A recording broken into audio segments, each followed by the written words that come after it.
How to create a perspective warp in Adobe Photoshop CC completely for free tutorial. If you want to learn how I create content online and save hundreds of hours per year, click the link down below, scan the QR code, and enjoy the tutorial. Once you have your image, picture, or photo loaded, you want to right click it and click C and Ctrl+T and right click on your image that you have the option to click perspective underneath skew and above distort.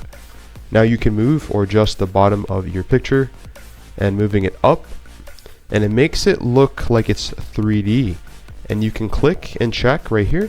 If you do the same thing on your image selected and highlighted, Ctrl+T on your keyboard, when you right click your image, you can also click warp, which is underneath rotate 90 degrees or counterclockwise.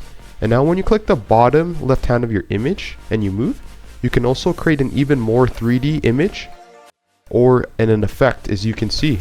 And this is the before.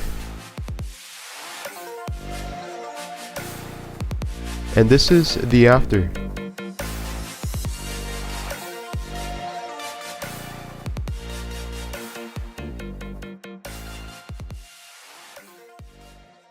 Again, if you want to learn how you can save hundreds of hours and money online per year creating content, click the link down below, scan the QR code, and thanks for watching this tutorial.